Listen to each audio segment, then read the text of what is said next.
The procedure is called a connective tissue graft. The donor tissue was from the palate. After we elevate the flap on the teeth that we are doing the graft for, then we go to the palate, take tissue, what we call the connective tissue, from the palate. So in order to do this, I have to push the top layer of tissue back out of the way so now the connective tissue is exposed.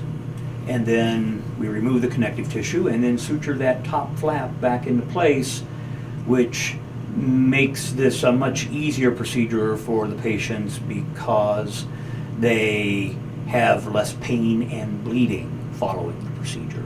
You know, over the years, I can't think of how many thousands of grafts I have done, but it is probably one of our most common procedures that we do here. To the point where you can go to work probably the next day. I don't believe we've had hardly any patients that have missed the next day unless they just wanted to take an additional day off. Fortunately, they have to do minimal work to keep it clean because you use a prescription mouth rinse for basically 2 weeks. And the prescription mouth rinse is very good at preventing plaque from forming in the area. And in terms of eating, you just have to, well, I just say use common sense. You know, so foods that are softer, take small bites, and just remember to chew on the other side. Fortunately, ibuprofen takes care of the vast majority of the problems.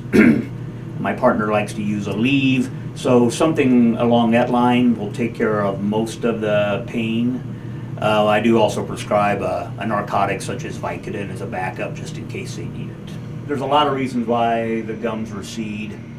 You know, probably the most common reason, or at least the most common reason that dental professionals will say is toothbrush abrasion. So you want to make sure that when you're brushing the gums that you're not scouring the gums, and definitely stay away from hard bristled toothbrushes. But we see a lot of this, you know, after orthodontic treatment because many times the orthodontists have to move the teeth in a particular spot in order to get them to line up properly. So sometimes that's out of the front plate of the bone. So doing this after orthodontics, we have done a number of procedures after orthodontics, but there's a lot of reasons for it. So the only way I think a patient could prevent it from occurring is to be careful with their toothbrushing. But I will say this too, don't take that to mean don't brush the gums, because we see people who try to avoid the gums completely and then they end up with another problem, basically periodontal disease, because the plaque formation along the gum line. So you still got to brush the gums, but just be careful.